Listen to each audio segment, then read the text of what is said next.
विषय के ऊपर चर्चा करने के लिए हमने आपको आमंत्रित किया है। जैसे आपको मालूम है, हर साल 25 दिसंबर को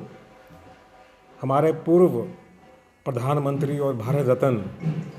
अटल बिहारी वाजपेयी जी का जन्म दिवस होता है।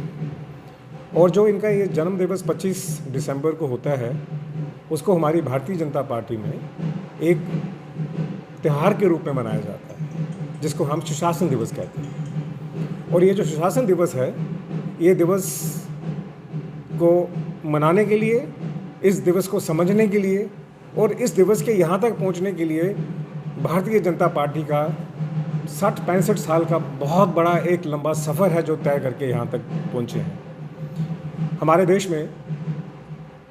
शासन सिखा दिया गया था हमें अंग्रेज़ों के द्वारा। अंग्रेज़ जब आए थे तो उन्होंने शासन करना सिखा दिया, लेकिन वाजपेयी जी अपने बचपन से ही, जिस दिन से उनका जन्म हुआ, उसके बाद जो उनका पूरा एक सफ़र रहा है प्रजा परिषद से लेकर भारतीय जनता पार्टी बनने तक, और उसके बाद जो उनका सफ़र रहा है, उसमें उनकी बहुत ही एक जदोजहद रही है, बहुत ही ज़्यादा उनकी एक स्ट्रगल रही है, जिसमें उन्होंने एक शासन को सुशासन में कैसे बदला जाए उसके ऊपर बहुत सोच विचार किया। और वो चीज़ें जो हैं उनके रोज़ के काम करने के ढंग में दिखती थी, रोज़ उनके समझने में, बात करने में वो समझ आती थी, दिखती थी। और जब हमारे माननीय पूर्व प्रधानमंत्री अटल बिहारी वाजपेयी जी भारत रत्न जब उनको मिला, उस बाद में, उससे पहले जब उनको मौका मिला प्रधानमंत्री बनने का, तो उन्होंने इस देश में सुशासन की नींव रखी कि सुशासन जो है वो क्यों ज़रूरी है और उसके मायने क्या होते हैं। उनका मानना ये था कि जो सुशासन होता है, वो शासन के बाद जब उसमें अनुशासन जुड़ जाता है तो वो सुशासन होता है। और जब तक आप उसमें शासन करते रहते हैं तो वो सिर्फ एक सरकार का काम करने का ढंग हो सकता है, जिसमें सरकार एक जगह में बैठ के और राज्य करती है। लेकिन जब आप उसके बीच में कुछ बिंदु मिला देते हैं तो वो सुशासन बन जाता है।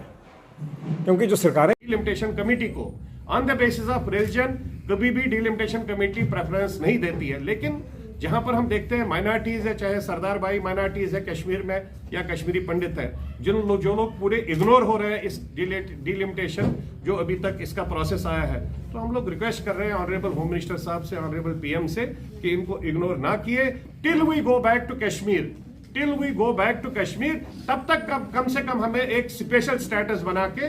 2 सीटें कश्मीरी पंडितों को एज पर दियर पॉपुलेशन, जो 4.5-5 लाख कश्मीरी पंडित है, और सरदार भाई जो 1 लाख से प्लस है, उनको कम से कम 1 सीट दी जाए, जिससे रिप्रेजेंटेशन असेंबली में अगर इलेक्शन होंगे उसमें उनको रिप्रेजेंटेशन मिले, जिससे वो वहां पर हम अपनी बात कह सकते हैं किसके क्या इश्यूज है। तो वो इसमें कोई शक नहीं है, जब कोई कम्युनिटी के लोगों को अगर वहां रिप्रेजेंटेशन मिलती है, they try their level best to represent their communities. Sanjay ji, Hindustan जनाब गुलाम नबी आजाद साहब लड़कुली हासिल पर थोड़ से दियो भला भाई जहालाज बोलू खतरनाक जहाल है जनाब गुलाम नबी आजाद साहब, जनाब गुलाम नबी आजाद साहब, आजाद साहब आगे बढ़ो, आजाद साहब आगे बढ़ो। बोल जम्मू कश्मीर की मजबूरी है तो जो आजाद साहब जरूर जम्मू कश्मीर को बचाना है, जम्मू कश्मीर को बचाना है। दियो में वाकई आजाद साहब बिता करे मगर इसलिए यार कोई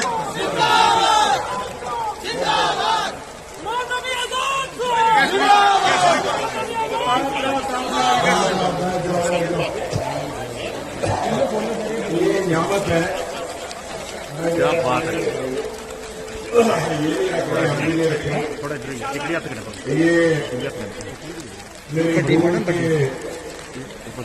प्यारे भाइयों, नौजवान साथियों, दूर दूर से आए हुए गांवों से मेरे सभी साथी, पिछले 2 महीनों से मैं जम्मू कश्मीर में पब्लिक मीटिंग कर रहा हूं, लेकिन दूर की इस पहाड़ी इलाके में जहां 7-8 हजार फुट की बुलंदी पे इस वक्त बाहर की दर्जे हरारत टेम्परेचर शायद 6 डिग्री होगा और इस बारिश में आप खड़े हैं, ये आपका बड़ापन है और इससे अंदाजा लगाया जा सकता है कि किस तरह से आप इन पहाड़ी इलाकों में बर्फ और बारिश में हमेशा मीटिंगें भी करते हैं, खेती बाड़ी भी करते हैं, माल मवेशी भी पालते हैं। हमारे इन पहाड़ी इलाकों के लिए बर्फ और बारिश कोई नई चीज नहीं। जब हम पैदा होते हैं, चाहे मैं हूं, मेरे साथी नाज़रीन खैर मकदम आपको जेके न्यूज़ ब्रेक्स में हम आज आपको ये बताएंगे कि इस वक्त चिले कलान चल रहा है, लेकिन अगर देखा जाए मेट ने प्रेडिक्शन दी थी कि जो बर्फ़बारी होगी वो आज से शुरू होगी, लेकिन अगर हम बात करेंगे सरहदी इलाकों की यानी कि पहाड़ी इलाकों की अगर बात करें, वहाँ पर गुलमर्ग सोनमर्ग बालतल जहाँ पर 3 से 4 इंच जो बर्फ़ वो गिरी है। नाज़रीन जिस तरीके से चिले कलान ने दस्तक दी है तो काफ़ी तादाद में जो मेट ने प्रेडिक्शन की थी हैवी स्नोफॉल होगा, लेकिन अब आने वाले दिनों में हम देखेंगे कि जिस तरीके से मेट ने प्रेडिक्शन दी है तो उसमें कितनी उनकी जो प्रेडिक्शन है वो सफल हो सकती है। मैं आपको ये भी बताता चलूँ कि सोनमर्ग गुलमर्ग बालतल में जो 2 से 3-4 इंच का जो बर्फ़ रिकॉर्ड दर्ज किया गया है। कैमरामैन उमर अफजल के साथ जेके ब्रेक्स के लिए मैं बशीर अहमद।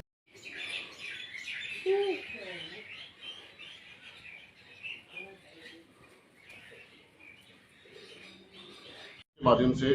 दिल्ली लिमिटेशन कमीशन की ड्राफ्ट रिकमेंडेशन जो आई हैं,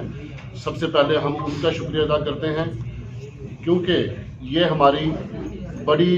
दरीना डिमांड थी, बड़ी पुरानी डिमांड थी। 30 साल लगे ये हमारी डिमांड पूरी होने में, और हम हमेशा ही हमने हर जितनी भी सरकारें इससे पहले रही हैं उन सब को हमने बड़ी बार ये डिमांड रखी, बड़ी बार रिक्वेस्ट की, बड़ी एहतजाज भी किए, लेकिन देर आए दुरुस्त आए। अब जाके इतने सालों के बाद गुजर कम्युनिटी के लिए पॉलिटिकल रिजर्वेशन का ड्राफ्ट रिकमेंडेशन में जो ऐलान हुआ है, इससे जो फ़ायदा मिलने वाला है गुजर कम्युनिटी को, वो जब हमारे गुजर कम्युनिटी के नुमाइंदे चुन के सामने आएंगे और ये एश्योर करेंगे कि गुजर कम्युनिटी की तरक्की के लिए, चूँकि गुजर कम्युनिटी एक पसमानदा कम्युनिटी है और इनकी अपलिफ्टमेंट के लिए ज़रूरत है इस चीज़ की कि पॉलिटिकल लेवल पे रिजर्वेशन हो। आज की ये जो प्रेस कॉन्फ्रेंस है, इसके माध्यम से सबसे पहले मैं प्रिंट मीडिया और इलेक्ट्रॉनिक मीडिया का शुक्रगुजार हूँ, जो हमें हमारी जो आवाज़ है जनता तक पहुँचाते हैं। आज मेरे साथ बैठे हुए Sunil Gupta ji, state spokes person, साथ ही में नरेश जी, अमृतपाल जी, सुनील जी जो स्टेट सेक्रेटरी अपना डिस्ट्रिक्ट सेक्रेटरी हैं। तो आज की जो प्रेस कॉन्फ्रेंस है 25 दिसंबर जो कि वाजपेयी जी का जन्म दिवस है, उस पे जो सुशासन दिवस डिस्ट्रिक्ट हेडक्वार्टर बीजेपी पुंछ में जो बनाना है, उसकी जो डिटेल है वो आपको सुनील गुप्ता जी आगे बताएंगे। दिसंबर को श्री अटल बिहारी वाजपेयी जी का जो जन्म दिवस हम पहले मनाते थे, आजकल पार्टी ने उसको सुशासन दिवस के रूप में मनाने का फैसला किया है। सुशासन दिवस यानी कि गुड गवर्नेंस, जो काम हो रहे हैं, अच्छे काम हो रहे हैं, उसको आगे लेकर पार्टी ने इसको भारतीय जनता पार्टी के जिला हेडक्वार्टर पर 25 तारीख को सुबह 11 बजे इसको मनाने का निर्णय किया है। और इसी तरह से पूरे जम्मू कश्मीर के पूरे हिंदुस्तान के अंदर ये सभी पार्टी हेडक्वार्टर्स के ऊपर इसको बड़े रूप में मनाया जाएगा। ये प्रेस कॉन्फ्रेंस हमारा करने का मुद्दा आपके माध्यम से यही है कि ज़्यादा से ज़्यादा अपनी जो बात है वो लोगों तक पहुँचाई जाए। अटल बिहारी वाजपेयी जी ने जो काम किए हैं अपने टेन्योर के दौरान, जो 6 साल के दौरान उन्होंने जो इस मुल्क के लिए काम किया, आज भी हम उनको याद कर सकते हैं। इसलिए इस दिन को हम उनके जन्म दिवस को सुशासन दिवस के रूप में मना रहे हैं।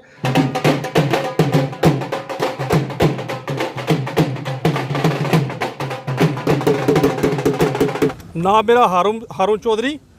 हमारा यहाँ आ जाने का ये मकसद था कि जम्मू कश्मीर के हमारे जो गुज्जर बकरवाल लोग रहते हैं, जो झोपड़ियों में रहने वाले लोग हैं, कुल्लों में रहने वाले लोग हैं, जिनकी आज तक सुनाई नहीं हुई, तो 70 साल के अरसे के बाद आज अगर हमें इंसाफ मिला है तो वो भारतीय जनता पार्टी के दौर में मिला है। हम जम्मू कश्मीर की बातें करेंगे कि 38 सीटें जो हमारी डीडीसी के लिए रिजर्व की वो भारतीय जनता पार्टी ने की। अगर जम्मू कश्मीर में वीडीसी की बात करें, डीडीसी की बात करें, पंचों सरपंचों की बात करें, उसके बाद जो आज जो हमारा जो इकट्ठा होने का ये मकसद है कि 9 सीटें एमएलए के लिए हमें जो कोटा मिला है सेंट्रल गवर्नमेंट से, मैं प्रधानमंत्री मोदी साहब का और अपने होम मिनिस्टर अमित शाह साहब का और जम्मू कश्मीर की जो हमारी टीम है, रविंदर रैना साहब, अशोक कौल साहब, पूरी पार्टी का शुक्रिया अदा करना चाहते हैं कि काफ़ी सालों के बाद 70 साल के बाद हमारे एसटी कम्युनिटी को, गुज्जर बकरवाल कम्युनिटी को भारतीय जनता पार्टी के दौर में इंसाफ मिला है।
आज हमें बहुत बेहद खुशी है।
आज हमें बहुत बेहद खुशी है। जम्मू के ऐसे स्तंभ नेता को कांग्रेस पार्टी ने इतनी बड़ी जिम्मेवारी देके आज जम्मू के पूरे लोगों के, नौजवानों के हौसले बुलंद किए हैं और आने वाले समय में जम्मू कश्मीर के अंदर रमन भल्ला जी की अध्यक्षता में कांग्रेस फुल मेजॉरिटी के साथ सरकार बनाएगी। लगता है कि कांग्रेस की तकदीर जो है वो इसके बाद बदल जाएगी। कांग्रेस की तकदीर पहले भी बदली हुई है, आज भी बदलेगी, लेकिन भल्ला साहब के आने के साथ जो है कांग्रेस का मजबूत सारे नेता जो है आज मजबूती के साथ जो है जम्मू में विपक्षी दल जो है जिन्होंने जम्मू को सताया है, जिन्होंने जम्मू के लोगों के ऊपर अत्याचार किया है, उनको दबाने का काम भल्ला साहब के नेतृत्व में हम करेंगे। क्योंकि जिस सरकार ने इनके साथ बड़े बड़े वादे किए थे वो सब खोखले निकले हैं, लेकिन कांग्रेस जब यहाँ पे इतिहास देखे जब आई है तो कांग्रेस ने यहाँ पे अपने झंडे के साथ यहाँ पे डोगरों की आवाज भी बुलंद की है। डिलिमिटेशन को लेकर क्या कहोगे? डिलिमिटेशन को लेकर डिलिमिटेशन कमीशन अभी देखेंगे कौन सी सीटें हैं, लेकिन जब डिलिमिटेशन के कोई हमें फर्क नहीं पड़ता। कांग्रेस पहले भी सरकार में बनाने के लिए पूरी सक्षम थी, आज भी सरकार बनाने के लिए पूरी सक्षम है। तो कांग्रेस के कैंडिडेट भी भल्ला साहब होंगे और भल्ला साहब के नेतृत्व में ही कांग्रेस का जो है यहाँ पे पूरे कांग्रेस मेजॉरिटी में आके सरकार बनाने जा रही है। तो क्या लगता है प्रेसिडेंट घोषित हो जाएंगे? अभी वर्किंग है, अभी वर्किंग है, वो प्रेसिडेंट ही हमारे लिए हैं। मीर साहब और वो मिल के यहाँ पे रियासत के लोगों को इंसाफ देने का काम करेंगे और कांग्रेस पूरी मजबूती के साथ यहाँ के लोगों की जो भी मुसीबतें हैं उनको सुनेगी। जो भी इस सरकार ने उनके ऊपर जुल्म किए हैं वो सब उनके ऊपर जो है। रैली कहाँ जा रही है अभी? ये रैली पीसीसी ऑफिस आज रिज्यूम करने जा रहे हैं, कांग्रेस ऑफिस में भल्ला साहब वहाँ पे जा रही है। धन्यवाद। हमारी मांगे हमारी मांगे हमारी मांगे। मैं मीडिया का धन्यवाद करना चाहूँगा। जिस तरीके से आज हम आपके सामने एनएचएम एम्प्लॉइज़ को लेकर आपके सामने आप सभी चैनल के माध्यम से जम्मू कश्मीर के एलजी साहब से मोहतबाना अपील करना चाहेंगे। जिस तरीके से उन्होंने मेडिकल कॉलेज के बाहर आकर इन बच्चों के साथ इनकी सर्विस को 3 महीने के एक्सटेंशन के दौर में इनसे जो वादा किया था कि हम कुछ पोस्टर एडवर्टाइजमेंट करेंगे, आपको दोबारा सड़कों पे नहीं आने दिया जाएगा, और कोरोना वायरस के दौर में इन बच्चों ने अपनी ज़िंदगी को दांव पे लगाकर, अपने परिवार को दांव पे लगाकर जो जम्मू कश्मीर के लोगों के लिए तत्पर हैं और आज ये सड़कों पर हैं। मेरा ये मानना है कि जम्मू कश्मीर गवर्नर इंतजामिया को शर्म आनी चाहिए, क्योंकि इस वक्त एक तरफ से पूरे देश के अंदर इमरजेंसी मीटिंग्स का दौर शुरू हो चुका है और दूसरी तरफ हमारे एनएचएम एम्प्लॉय जो मेडिकल डिपार्टमेंट में काम कर रहे हैं, ये सड़कों पर अगर हैं तो ये जम्मू कश्मीर के गवर्नर इंतजामिया का फेलियर है। मैं हम सब आपके चैनल के माध्यम से अपील करना चाहते हैं कि 31 दिसंबर से पहले इनकी सर्विस को कंटिन्यू करने का ऑर्डर इशू होना चाहिए। अगर ऐसा नहीं होता है तो हम पूरा जो एनएचएम एम्प्लॉयज़ हैं तमाम और उनका परिवार और हम सबका परिवार बच्चों को लेकर सड़कों पर उतरेंगे अगर इनको इनकी सर्विस कंटिन्यू नहीं की जाती है तो। आज जहां पंचायत जिंदरा के अंदर वार्ड नंबर 2 का जे इलाका है और वार्ड नंबर 2 की जे गली है, जे हमारे मेहता साहब हैं, इनका आगे घर है। इनकी बड़ी पुरानी दारीना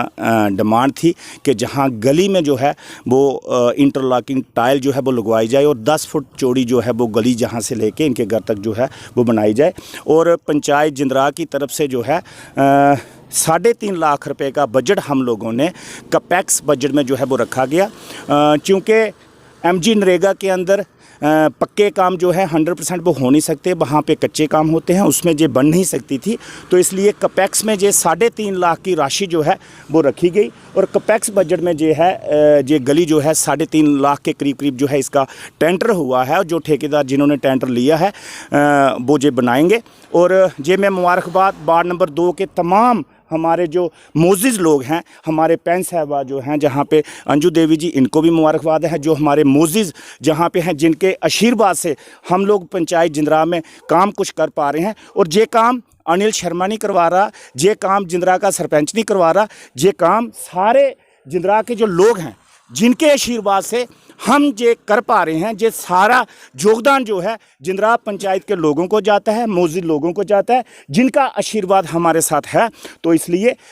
आज इस काम की बधाई में तमाम जो वार्ड नंबर 2 के निवासी हैं उनको देता हूं, नौजवानों को देता हूं और जहां की जो मातृशक्ति है उनको देता हूं, क्योंकि उन्हीं तमाम लोगों की वजह से आज ये 3.5 लाख रुपए की राशि जो कपैक्स का बजट है वो जहां पे जो है वो इस काम की जो है वो शुरुआत हो रही है। हाल ही में जो मीटिंग डिलिमिटेशन कमीशन ने एसोसिएट मेंबर्स के साथ की है वो महज एक आई वॉश साबित हुई है। उस मीटिंग से कोई भी आउटपुट नहीं निकली है और ना ही डिलिमिटेशन कमीशन के पास एसोसिएट मेंबर्स के साथ शेयर करने के लिए कुछ था। डिलिमिटेशन कमीशन ने महज ये कहा है कि 9 सीटें एसटी के लिए रिजर्व होंगी, जो सबको मालूम था, क्योंकि जम्मू कश्मीर में एसटी के लिए 10% रिजर्वेशन है और 90 सीटों का 10% 9 आता है। एससी के लिए 8% रिजर्वेशन है और 90 सीटों का 8% 7 सीटें आती हैं, ये भी सबको मालूम था और डिलिमिटेशन कमीशन का गठन होने से पहले ही मालूम था। डिलिमिटेशन कमीशन ने महज ये कहा कि 7 में से 6 सीटें जम्मू को, ये भी नहीं बताया कि वो कौन कौन सी सीटें होंगी और रिज़र्व कौन कौन सी सीटें होंगी और ना ही 90 सीटों की डिलिमिटेशन के बारे में क्या प्रोग्रेस हुई है इसके बारे में कुछ बयान किया है। साफ नज़र आता है कि कोई भी कारकर्दगी डिलिमिटेशन करने की नए सिरे से जम्मू कश्मीर में 90 सीटों की हदबंदी करने के लिए कोई भी एक्सरसाइज अभी तक डिलिमिटेशन कमीशन ने नहीं की है, क्योंकि इस किस्म की कोई भी जानकारी एसोसिएट मेंबर्स के साथ शेयर ही नहीं की गई। और 21 महीने होने के बावजूद भी इस तरीके का जो रवैया डिलिमिटेशन का है, ऐसा लगता है कि सरकार की कोई मंशा नहीं है जम्मू कश्मीर में डिलिमिटेशन करवाने की। डिलिमिटेशन को जानबूझकर डिले किया जा रहा है ताकि जम्मू कश्मीर में जमहूरी निज़ाम से लोगों को महरूम रखा जाए और भारतीय जनता पार्टी की सरकार अपना प्रॉक्सी रूल जम्मू कश्मीर के अंदर जारी रख सके। एक बहुत बड़ा प्रश्न यहाँ ये उठता है कि 2 साल में आपसे कोई भी कार्रवाई डिलिमिटेशन करने के लिए 90 सीटों की नहीं हुई,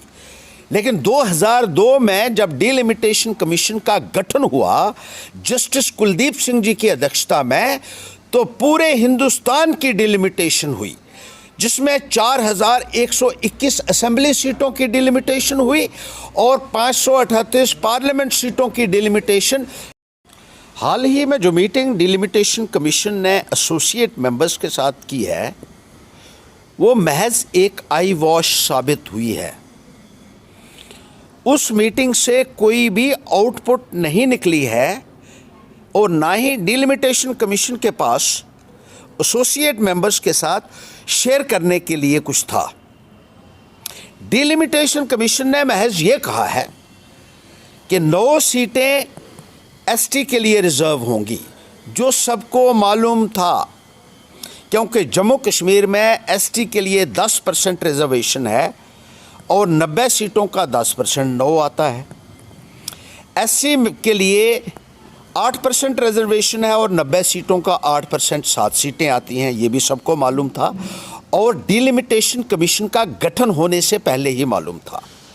डिलिमिटेशन कमीशन ने महज ये कहा कि 7 में से 6 सीटें जम्मू को, ये भी नहीं बताया कि वो कौन कौन सी सीटें होंगी और रिजर्व कौन कौन सी सीटें होंगी, और ना ही 90 सीटों की डिलिमिटेशन के बारे में क्या प्रोग्रेस हुई है, इसके बारे में कुछ बयान किया है। साफ नज़र आता है कि कोई भी कारकर्दगी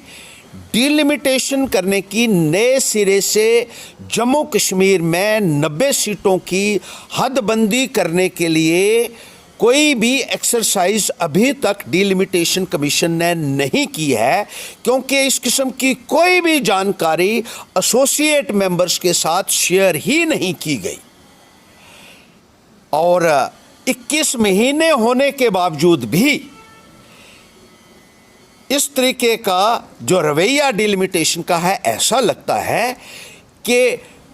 सरकार की कोई मंशा नहीं है जम्मू कश्मीर में डिलिमिटेशन करवाने की। डिलिमिटेशन को जानबूझकर डिले किया जा रहा है ताकि जम्मू कश्मीर में जमहूरी निज़ाम से लोगों को महरूम रखा जाए और भारतीय जनता पार्टी की सरकार अपना प्रॉक्सी रूल जम्मू कश्मीर के अंदर जारी रख सके। एक बहुत बड़ा प्रश्न यहाँ ये उठता है कि 2 साल में आपसे कोई भी कार्रवाई डिलिमिटेशन करने के लिए 90 सीटों की नहीं हुई, लेकिन 2002 में जब डिलिमिटेशन कमीशन का गठन हुआ जस्टिस कुलदीप सिंह जी की अध्यक्षता में, तो पूरे हिंदुस्तान की डिलिमिटेशन हुई, जिसमें 4121 असेंबली सीटों की डिलिमिटेशन हुई और 538 पार्लियामेंट सीटों की डिलिमिटेशन।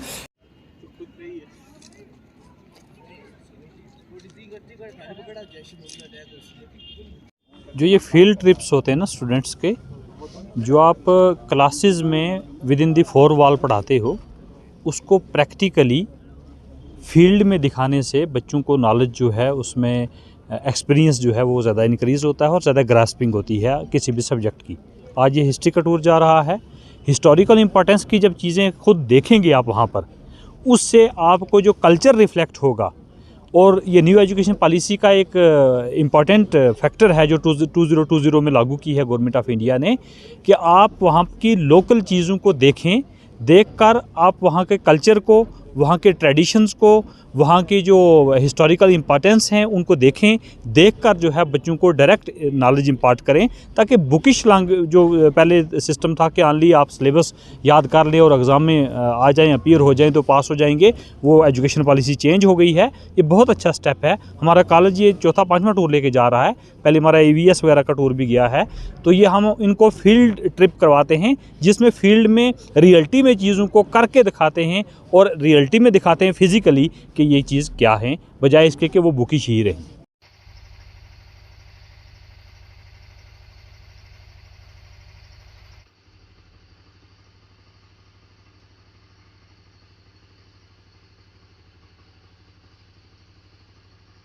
नाम अनायतुल्लाह है जी। इस साल जो है बारिश या बर्फ़ ना होने की वजह से जो है इस साल बीमारियां ज़्यादा फैल रही है। पिछले साल इन दिनों बर्फ़ और बारिश हुई थी और इस साल जो है मौसम खुश्क होने की वजह से बीमारियां ज़्यादा फैल रही हैं। बच्चे और बूढ़े जो हैं उन जो मैक्सिमम जो हैं वो बीमार रहते हैं और रास्तों में जो है वो कोहरा लगा होता है, पाइपें जम जाती हैं, वो डैमेज हो जाती हैं और बच्चों का आना जाना जो है वो रास्तों से जो बहुत मुश्किल हो रहा है। और रोड जो है, रोडों पे भी सर्दी की वजह से कोहरा जम जाता है और गाड़ियों का आना जाना जो सफ़र करना बहुत मुश्किल हो जाता है।